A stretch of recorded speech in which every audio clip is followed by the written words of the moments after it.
Coastal Virginia. There are hidden costs to buying a house in our market, and we're going to tell you what they are today. This is Betsy. And Alan.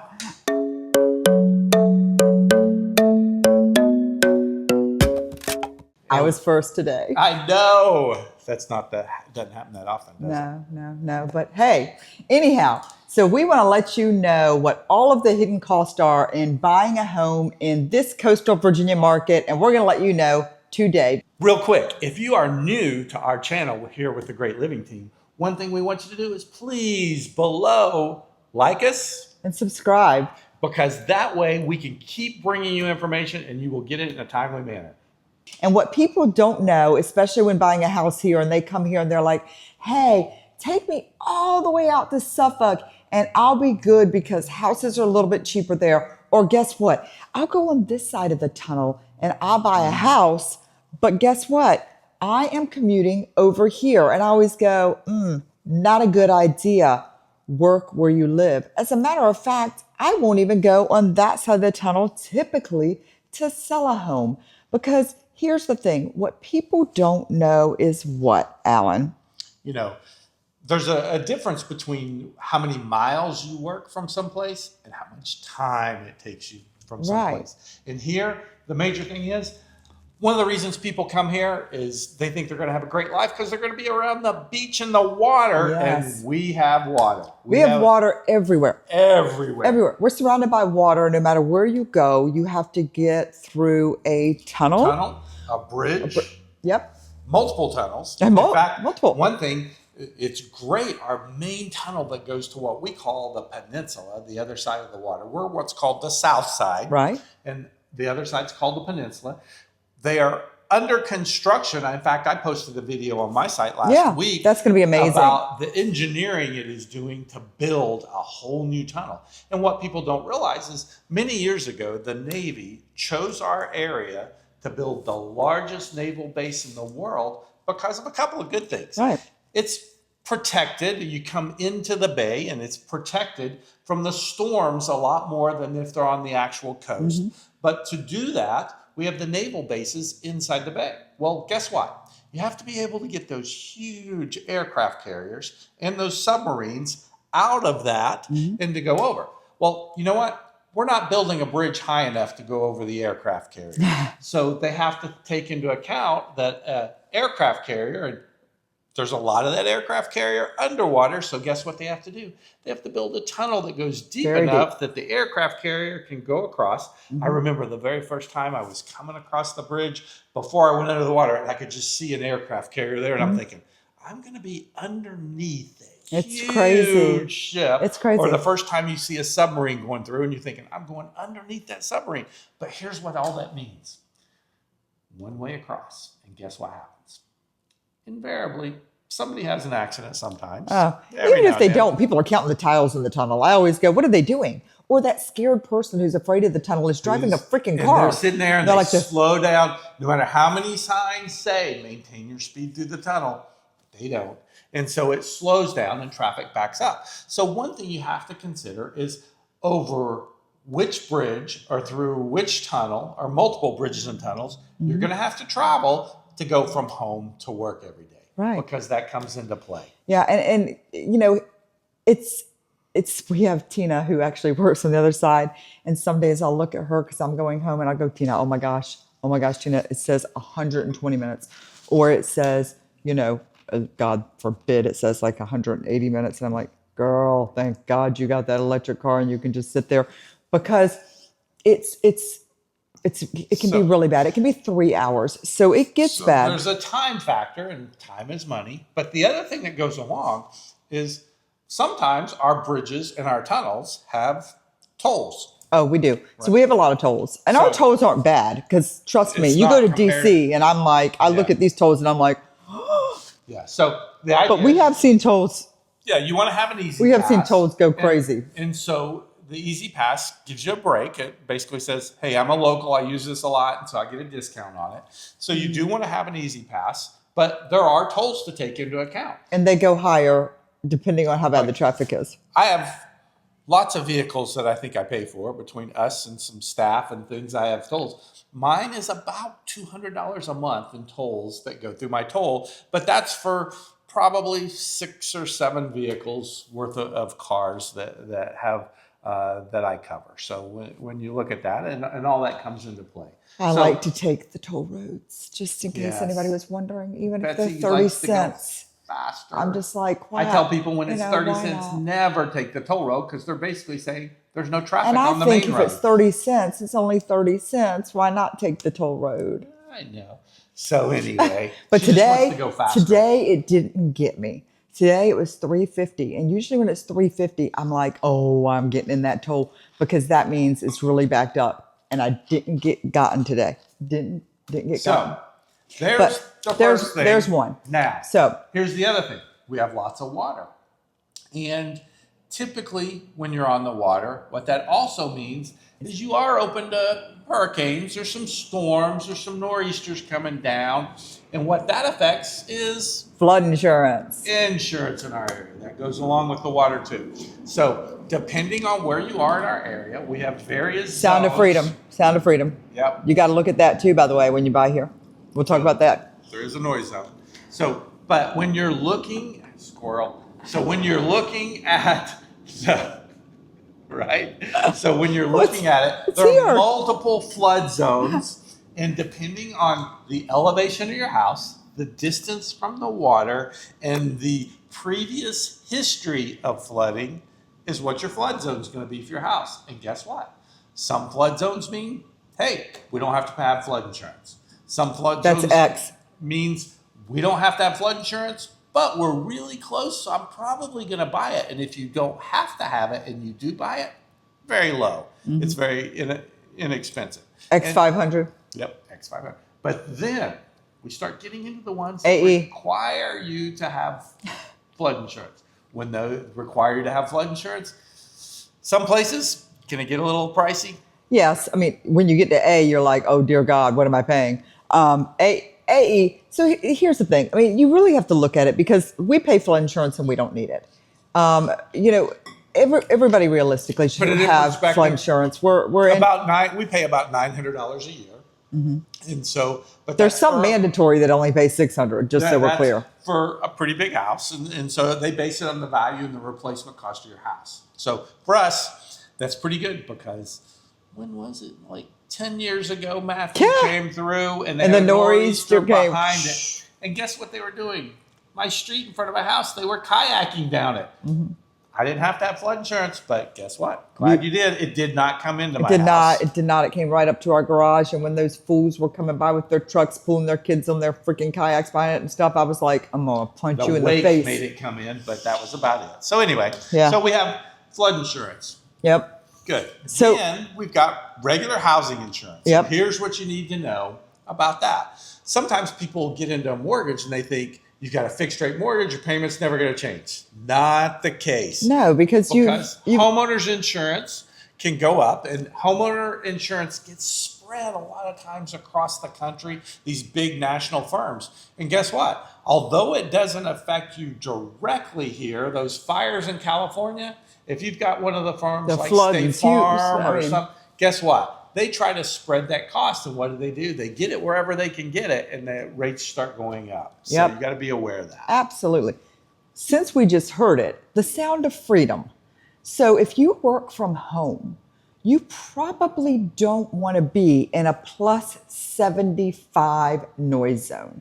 So we have noise zones. I learned that lesson the hard way. Me too. I lived right here in the sound of freedom. Look, we've got to have it here. We are a huge military area. Thank you, because it's what keeps us stable and fabulous. And I love our military. So when you look, you can actually see our noise zones, and we start at 65. There is not Less than 65. no such thing as no noise zone here. Period, people. No such thing. So, like where we live, we're in the negative 65. We will still hear occasionally. Yeah, occasionally. Occasionally, Helicopter more than anything. yeah. Black Hawk. Yeah. Black Hawks. So you're going to hear it occasionally.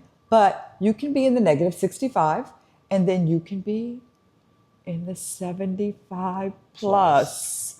And that's the houses that live right next to Oceana or right next to Naval Station Norfolk or some of the airfields here. And there's a practice runway out in Chesapeake Fentress that they practice touch and goes. They actually have an aircraft carrier drawn on the runway there that they practice hitting an aircraft carrier. So when they're practicing before they're gearing up for deployment, you can hear those sometimes. You definitely. So that's one thing to be aware of that can cost you a little money sometimes. You'll find a house and you'll think, this house is priced lower than the others, the same square footage. Check the noise zone on that. It could be that comes into play. Now let's talk about a really hot topic right now. Taxes. Now I know we all have taxes, but you don't have what we have.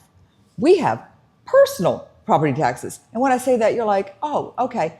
Do you pay taxes to drive your freaking vehicle every year? Do you get this lovely bill in the mail that says, guess what? You owe me thousands of dollars after you bought your daggone vehicle because paid sales tax on it, but now you got to pay. And I'm talking thousands. And so, how much was our tax bill this year for our 3 vehicles? 11 grand? $11,800. $11,800 to drive our vehicles that we've already paid on. Now, it depends on the vehicle, value of the vehicle. So that can come into play. But what you have to know, freaking ridiculous. What you have to know is taxes come into play. Each city has a different personal property tax on your home. And they can vary a few cents per thousand, but it can add up. There are some cities cheaper than other cities when you pay the personal property tax. And if you happen to be a business owner, just to make you aware, you might want to think about where you put your business, because there's also a personal property tax on all of our desks and our chairs and our furniture. Our computers, everything you have. They make me pay tax to smile. That's why you don't see me smile a lot here. So there's a lot of different taxes that you have to be aware of. That was funny. You're supposed to laugh. That was funny. I'm supposed to laugh. Okay. I thought it was funny. When Coach says, Betsy, why don't you smile? They made me pay taxes on my smile. They make us pay some taxes. So anyway, so taxes come into play.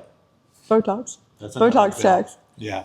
So what you need to be aware of, though, is that all those come into play when you are buying a house, when you're looking. If you have to think, could I spend a little bit more, but in the long run, I actually pay a little bit less. If you were looking at a house that's up here in a high-level flood zone at the beach versus a house in Chesapeake that might have more square footage and more space and be $20,000 more, you might could come out actually better paying $20,000 more, depending on where you work and what tolls you have to pay. All this comes into play. Now, another big one, because this always cracks me up too, and I got to go here, is HOA. Now, I'm not even talking about the HOA that we pay, but people are like, I don't want an HOA. Now, good and bad on HOAs. Okay, I get it if you don't want an HOA because you want a freaking RV in your yard. That's big life. Boat. But here's the thing. What people don't see in an HOA, when you tell me I don't want an HOA, really? Because here's the thing. Let's add up cost. Mm-hmm. I'm not saying everybody pays ridiculous costs like I do because I don't want to do anything, okay? But when you look at your yard, okay? You're saying looking at a condo or something that takes care of I am. I'm talking about a real HOA. I'm not talking about a stupid HOA like we pay, like the $70-some a month or whatever we pay for our HOA that does nothing but yells at us for the. But they're good. Wait a minute. There's a good reason behind that too. Okay, so I want a HOA. When people say they don't want a HOA, I want an HOA because I don't want junk in people's yard. I don't want to look like, Right. You don't want a junk. I don't want a junk yard. But a normal HOA, the normal $20, $30, $40, $50, $60, $70 a month HOAs are primarily to take care of common area space and to ensure that architectural review standards and homes are kept up, which protects the value of the neighborhood. I think those are good types of HOA. Phenomenal. Because look at the neighborhoods. They're great. Protect the neighborhood. We just got a message, actually, I got right before I came in here that said, this month they're going to be going around to make sure that everybody's grass is at the right, that nobody's got crap like, Sitting in the yards and stuff. So it's a good thing. Now, I love it. What Betsy's talking about is a lot of people think, hey, I don't want the cost associated with having a house, and I want a condo, but then they look at the HOA and they say, oh, changing my mind. Well, here's what you have to look at is you're going to pay the cost no matter what. You got roof replacement. Well, with a condo, you don't. They're maintaining that most of the time with a condo. With a condo, they're taking care of the exterior. And with a lot of these condos, it includes the windows, for example. When you're looking at that, they're also paying for termite and moisture. When you're looking at that, they're also paying for the yard. The pool. Yes, all of these costs that you start adding up. And when I look at that and I go, okay, we pay $500 and some for our yard on a monthly basis. We're paying for a sprinkler person. We're paying for a pool. I shout out to Milos. Yeah. When you got a hot pool boy, though, it's okay.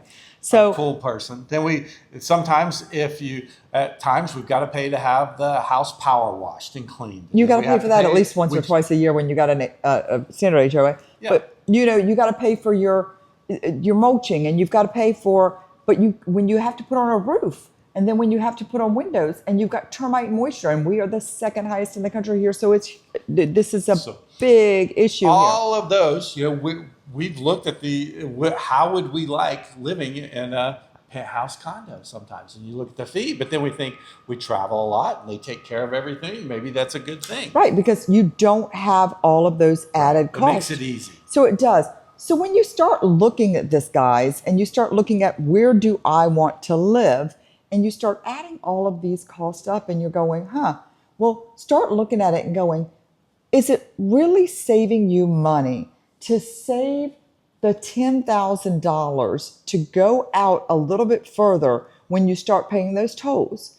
Does it really save you $10,000 when you go into a different area, but your taxes go up? Because I'm going to give you an example. Virginia Beach and Chesapeake, by the way, have a lower tax than Norfolk and Portsmouth, which is very, very, it's insane. It is. But when you start looking at some of these other things and you're going, okay, I'm going to go here because I want to go and I want to buy a house that's a little bit cheaper, but now I'm on the other side of the tunnel. Am I going to sit 3 hours and now am I not going to get that same time with my family? And now I'm spending extra money on gas. So all quality of life and everything has to be factored into this. So when you look at it and you're going, all of these things. So it's very important to not only have somebody who knows the area, who knows what you're looking for, but can also say to you, these things all have to be factored in when you're looking at this. What it really comes down to is don't just go with an agent that you get off the internet that is just a door opener and going to open the doors for you to see a house. It really comes down to having a good advisor, an experienced person that maybe was born and raised here, lived here for a long time, and understands all the factors that go in, because ultimately that's what counts. Yep. Right? So until next time, it's Betsy and Alan. See you soon.